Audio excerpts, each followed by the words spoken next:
Olá, muito bom dia para você. Seja bem-vindo, seja bem-vinda a mais uma edição do programa Poder e Negócios. Hoje a gente vai falar sobre algo que a gente conhece muito bem, nosso lar, nossa casa, nossa habitação. E a pandemia mudou muito a nossa relação com o lugar onde vivemos, né? Isso fez também com que incorporadoras e construtoras no Brasil inteiro tivessem que mudar o conceito das habitações pelo país.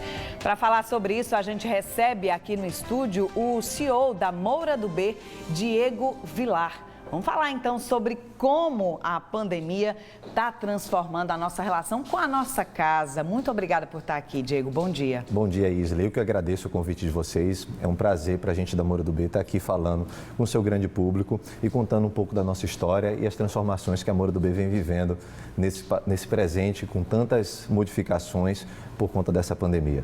Pois é, a gente acabou de sair de um ano muito difícil, em que muitas pessoas tiveram que ficar mais do que nunca em casa, ou pelo menos aquelas que podiam ficar em casa, né? Isso. Como que essa pandemia, esse problema mundial afetou o mercado imobiliário, o mercado de construção civil? É interessante. No primeiro momento, todos nós fomos pegos de surpresa, né? A gente tinha acabado de vir de um processo de abertura de capital, onde a gente tinha crescido em 2019 quase o dobro em relação a 2018 e a gente tinha uma expectativa para o ano 2020 de maior crescimento. Aí a Moura decide acessar o novo mercado, se capitaliza e aí ela inicia um plano de negócio muito maior do que aquele que nós tínhamos feito no ano anterior e de surpresa, 40 e poucos dias depois, vem a pandemia e leva principalmente o Nordeste no primeiro momento a um quase lockdown. Então a gente teve que suspender o nosso plano de negócio naquele momento e repensar como que a empresa iria se posicionar diante dessa adversidade. Obviamente que a gente teve algumas preocupações. A primeira foi a manutenção do emprego. Então a Moura decidiu assinar na época um manifesto chamado Não Demita. Então, mesmo com todos os canteiros de obras suspensos, todos os nossos colaboradores tiveram seu emprego mantido. Porque a construção civil foi bastante afetada pela Imagina pandemia, que você teve que parar as obras e mandar mais de 2.000 funcionários para casa. Então, a gente manteve o emprego de todos eles e, ao mesmo tempo, a gente se preocupou em fazer geração de caixa. Então, a gente teve que se reinventar na forma de comercializar os imóveis.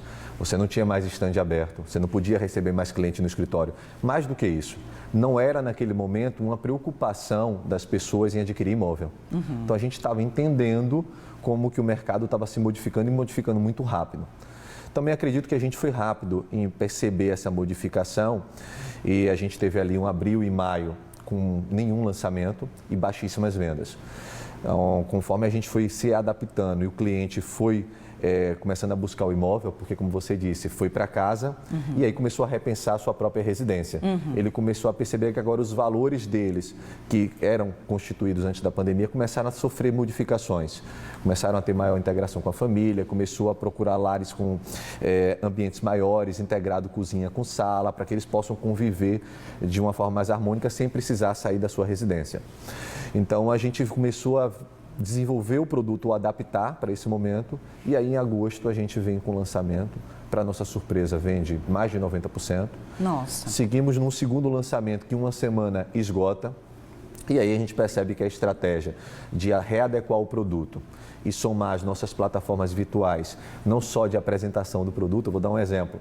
A gente ia fazer uma convenção de vendas, a gente juntava a força de vendas, os corretores, as imobiliárias, num auditório para fazer um evento. A gente fez uma assembleia, um lançamento 100% virtual, como a gente está fazendo essa nossa entrevista aqui. Então a gente foi para um estúdio, apresentou, utilizou as plataformas que pudessem impactar e chegar em todos e deu certo. Deu certo por vários motivos. Primeiro, pela adaptação ao novo veículo, vamos colocar dessa forma, e deu certo também pela forma como os clientes estavam repensando a sua residência. Então, a partir de agosto até dezembro, para você ter uma ideia, a gente vendeu em 6 meses, ali de julho a dezembro, 4 vezes mais do que o que vendeu de janeiro a junho. Então, Olha, foi... Compensou, então, as perdas, digamos assim, do primeiro semestre? Foi mais do que o ano de 2019, mas ainda não foi exatamente o que a gente tinha planejado para o ano todo, porque não dá para fazer em 6 meses o que você faria em 12. Sim, esses são alguns dos lançamentos que a gente está... a gente tem imagens, inclusive, de alguns desses lançamentos para mostrar aqui enquanto você fala. Nós fizemos 2 lançamentos em Boa Viagem, um ali próximo ao Colégio Santa Maria e o outro quase que na Avenida Boa Viagem, onde era um equipamento urbano abandonado, funcionava um hotel. A Moura adquiriu e resolveu fazer um projeto que a gente entende que melhora harmonicamente a arquitetura da cidade, tá? Depois fizemos um outro lançamento, que foi o terceiro, no Litoral Sul, ali próximo a Porto de Galinhas, na Praia do Cupe, que foi um empreendimento que atendeu muito bem, tanto para a segunda residência, que, um detalhe, é outro tipo de produto que começou com a pandemia a ser muito buscado. Sim. Por vários motivos. Primeiro, as pessoas deixaram de viajar. O outro, as pessoas começaram a buscar uma alternativa de lazer, a não só ficar em casa. Então, surgiu essa outra oportunidade de negócio. Esse, especificamente, vendeu em 24 horas todas as unidades. A gente tem lista de espera. Olha. E aí, agora, já em dezembro, a gente fez um último lançamento, também em Boa Viagem, muito próximo ali do Shopping Recife, que é o Verdano. Então, a gente conclui o ano de 2020, concluiu, com 4 projetos lançados em Recife, mas ao todo, no Nordeste, nós lançamos 10. Olha. Foram mais 3 em Salvador, todos em bairros nobres também, e 3 na cidade de Fortaleza. Então, a gente fechou com quase 770 milhões de reais em lançamento. E qual a diferença desses lançamentos que foram feitos em 2020, em plena pandemia, Perfeito. E os lançamentos que foram feitos anteriormente? O que as pessoas passaram a querer de diferente dentro de casa? Ótimo. Primeiro que a pandemia acelerou uma tendência que já vinha acontecendo no desenvolvimento dos produtos. Por exemplo, o e-commerce passou a ser uma realidade já antes da pandemia, mas ela passou a ser a prioridade durante a pandemia. Todo mundo aqui pediu comida dentro de casa, passou a comprar através dos grandes marketplaces os seus produtos. E aí os prédios, com suas portarias tradicionais, não tinham capacidade de atender, direcionar, segregar e separar, principalmente quando vinha alimentos, né? Carne, bebidas, alguns até que precisavam ser refrigerados. Então, a gente começou a desenvolver, dentro dos nossos produtos, ambientes específicos para isso. Já nas portarias? Já com acesso externo, sem contato direto, inclusive, com o porteiro. Interessante. Então, você já consegue segregar por apartamento e ter lá o seu espaço para isso. Dentro da unidade habitacional em si, as pessoas começaram a entender que, como não estavam mais saindo para restaurante, e mesmo agora com a abertura, elas entenderam que é melhor também o convívio interno, então eles passaram a perceber dentro do seu apartamento como uma possibilidade de reunir a família, a cozinha integrada à varanda e integrada à sala, como aquele ambiente de lazer, fez a gente desenvolver projetos com cozinhas abertas, sem aquele modelo tradicional da cozinha mais atrás, separada, segregada. Ela agora interage com a sala, interage com a varanda, criando um grande ambiente único de convívio familiar. Além disso, obviamente, e era o mais esperado, o ambiente do home office. Seja um ambiente específico para isso, seja um ambiente adaptado num quarto ou na própria sala. Inclusive para as crianças, né? Que também, né? Precisaram. Todo mundo que tem filho, eu tenho 2 meninas que estão tendo aulas virtuais. Então, criar esses ambientes e a infraestrutura, muito importante isso, que você possa ter uma internet de alta velocidade, não só no apartamento, mas nas áreas comuns, para que você tenha essa conectividade, foi a grande modificação que nós tivemos. Outras mais foram aceleradas, mas aí não só pela pandemia, mas pela modernidade, pela tecnologia, né? Placas solares, fechaduras eletrônicas, vagas de carro elétrico, isso é uma tendência natural. Mas eu diria que o que houve de maior impacto na primeira residência foi isso. O outro ponto é que voltou a surgir com uma demanda muito forte, foi a segunda residência. Todos os imóveis que são lançados, tanto de praia para o litoral sul, quanto de campo, entrando mais para o oeste de Pernambuco, eles começaram a ter uma demanda maior, porque as pessoas começaram a buscar, como eu disse anteriormente, de novo, uma alternativa de lazer com um imóvel de segunda residência. E não só para quem quer comprar, mas para aquelas pessoas, que aí um outro efeito indireto da pandemia. Quando a crise de saúde trouxe o efeito econômico, né, da estagnação, da queda do PIB, o governo baixa a taxa de juros. Então, a Selic sai para um patamar de, hoje, 2%, e aí a renda fixa passa a ser, na prática, quase com uma perda fixa, não consegue nem acompanhar a inflação. Então, o imóvel voltou também a dar atratividade ao investidor, que quer utilizar essas plataformas como Airbnb para alocação short stay, associada a quem busca uma alternativa de lazer, como uma possibilidade de um bom investimento. Então, essas combinações fez o mercado imobiliário se impulsionar bastante no ano de 2020. Foi um bom ano. Alguns dados para você poder ter como comparativo. Quando você pega dentro do sistema brasileiro de poupança e empréstimo, que é o chamado SBPE, são imóveis até 1,5 milhão, que utilizam recursos de poupança, os empréstimos concedidos no ano de 2020 para a compra da casa própria foram 52% maior em volume do que no ano de 2019, mesmo no meio de uma pandemia. Isso é porque o crédito para a pessoa física comprar um apartamento ficou tão mais baixo do que era nos outros anos, que isso também fez as pessoas, já estou pensando numa nova casa, por conta do efeito do convívio. E agora eu tenho um crédito mais barato, porque indiretamente reduziu a taxa de juros, então juntou duas combinações que fez também vender-se muito mais apartamento. E a gente acredita que o ano 2021 também vai seguir nessa mesma linha. Então, para o mercado imobiliário, esse ano de pandemia acabou trazendo uma reinvenção que foi positiva? Sem dúvida alguma. Óbvio que a gente lamenta muito todas as perdas que houveram. O Brasil já vai em quase 200 mil vidas perdidas, mas em termos de mercado imobiliário, toda grande reinvenção, ela passa por alguma grande crise. E essa grande crise fez a gente repensar a forma de desenvolver o produto, fez a gente repensar a forma de vender o produto e se relacionar com o cliente. O cliente hoje não quer mais esperar 2 minutos no 0800 para ser atendido. O cliente hoje não quer esperar ir no stand para ver um folder no papel para decidir o produto. Ele começa a pesquisar através de onde? Através da internet. Então, quanto mais a gente entende isso e a gente sabe direcionar melhor informação para ele, a gente tem mais assertividade na venda e atrai mais a atenção dele.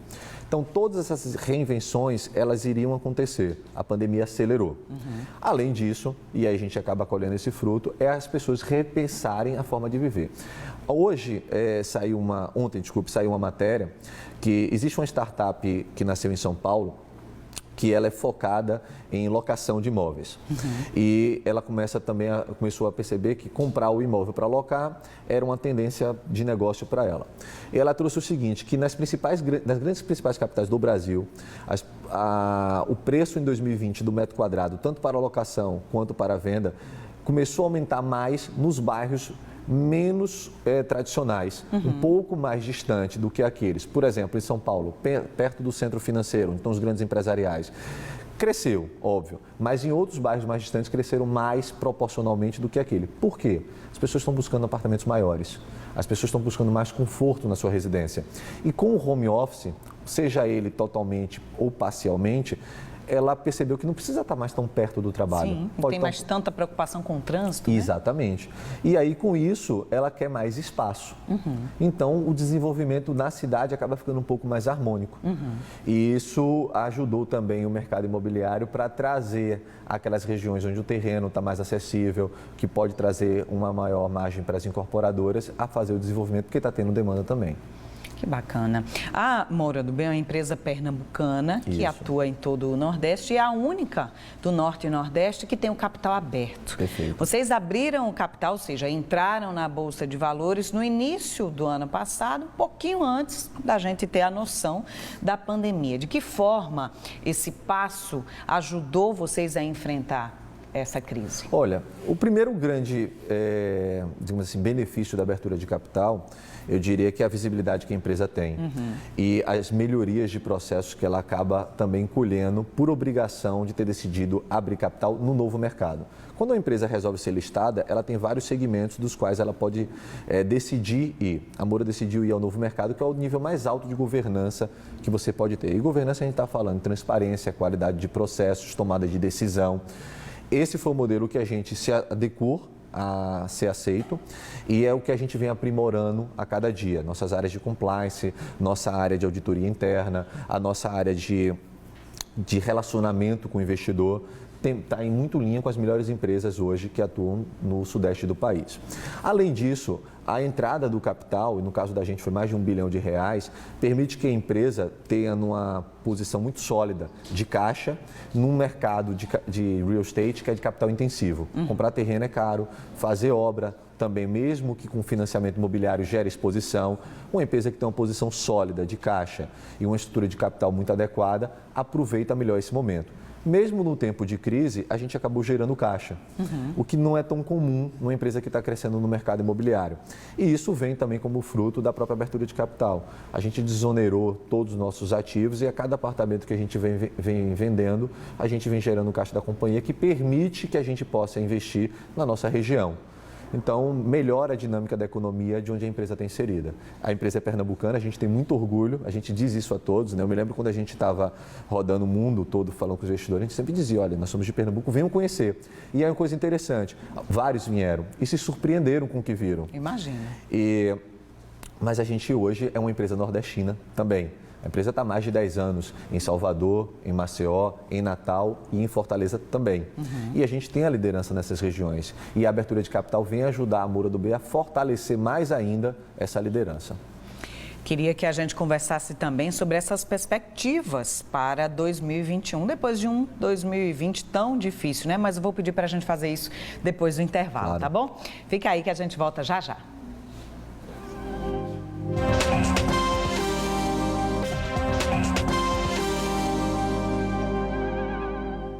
Estamos de volta com o Poder e Negócios.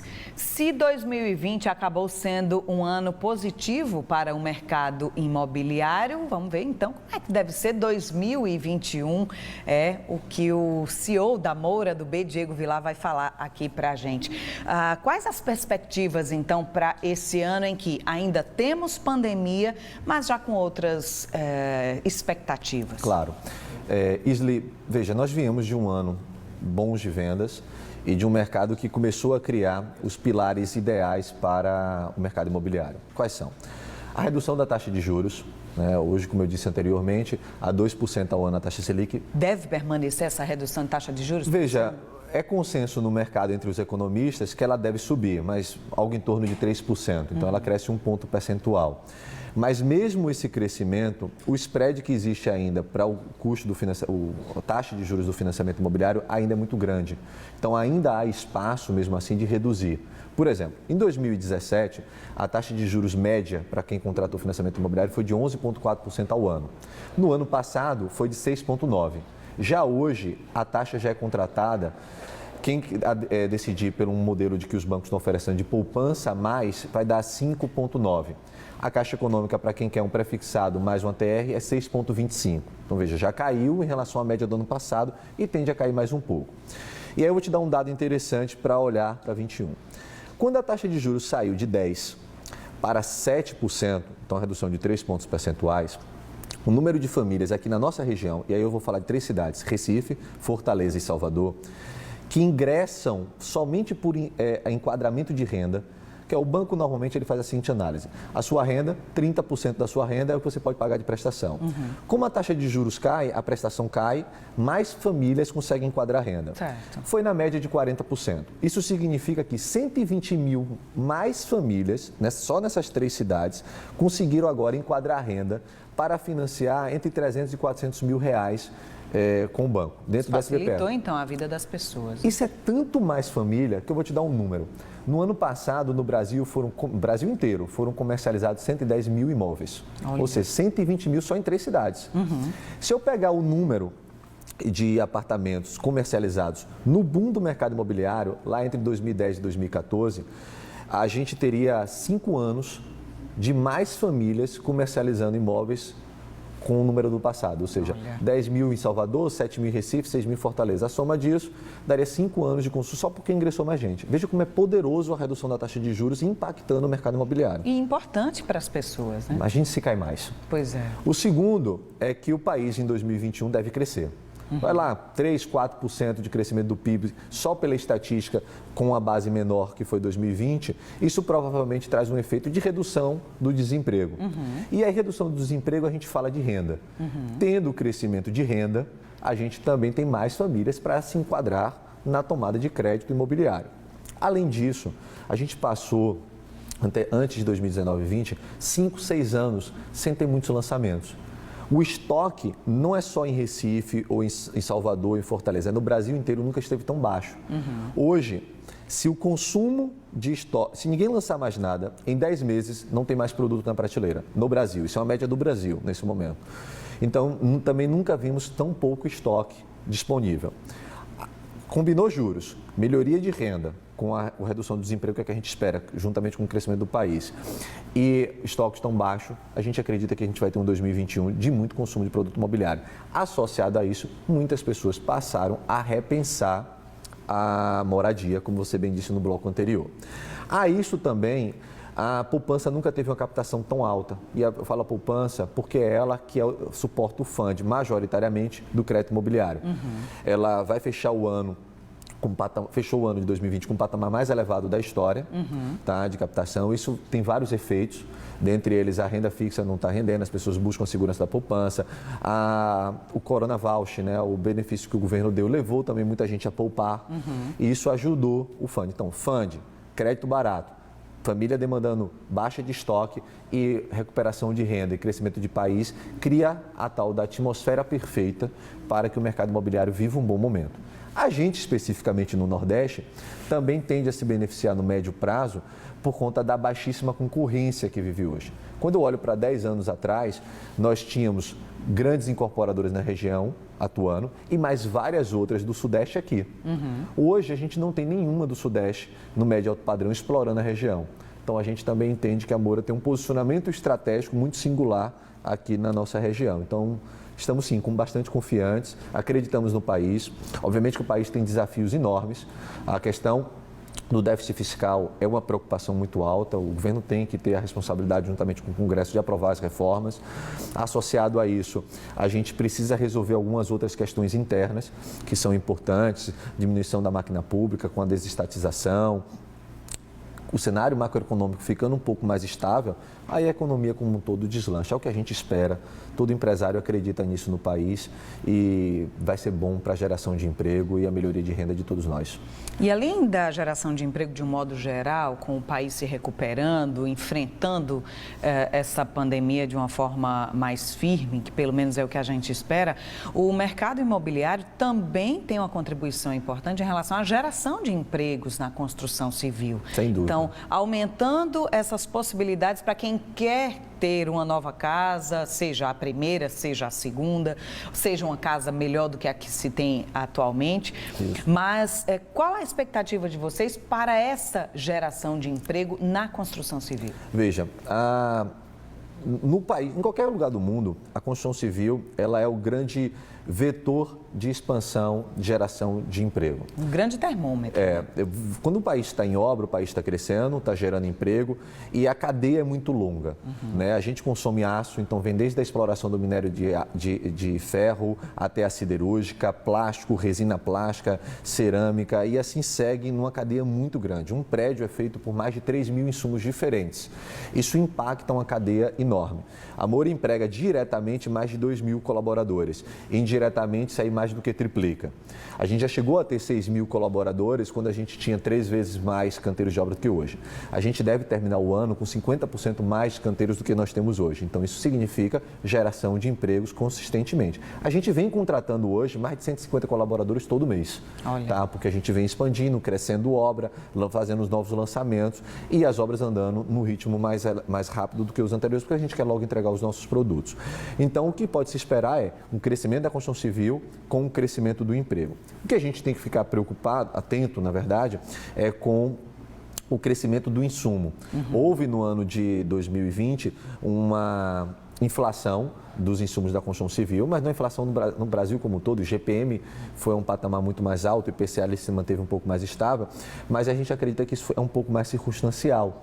Porque como a indústria parou, de fato, e as obras no Brasil como um todo não pararam, o Nordeste foi uma exceção, 92% dos canteiros de obras não pararam no Brasil.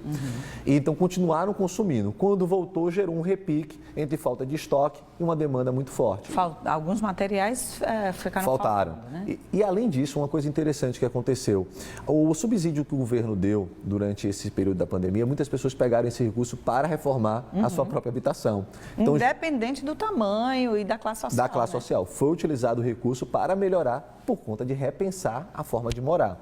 Então, você teve, a gente acredita que isso é circunstancial, o país tem capacidade instalada de produzir insumo para a construção civil mais do que o que está produzindo.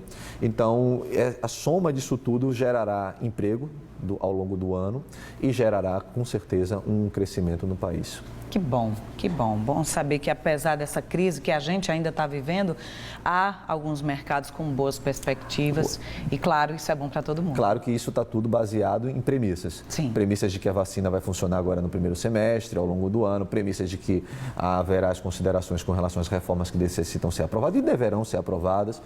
Tudo isso posto, a gente tem um cenário positivo para o país. A gente tem que ter esperança, Não né? tem a menor dúvida. Muito obrigada, papo muito interessante, um mercado que interessa a todo mundo e é muito bom a gente poder estar atento e entender um pouco mais sobre esse mercado. Bom ano novo, então, né? Para a Moura do Bey e para esse mercado. Para você também, Isla, eu que agradeço o tempo destinado aqui para a gente. Um bom ano novo a todos que nos assistem, essa grande audiência que você tem. E aí, vamos seguir otimista com o país, que com otimismo e acreditando na nossa região, isso aqui vai muito à frente do que está hoje. Que bacana, obrigada por investir na região.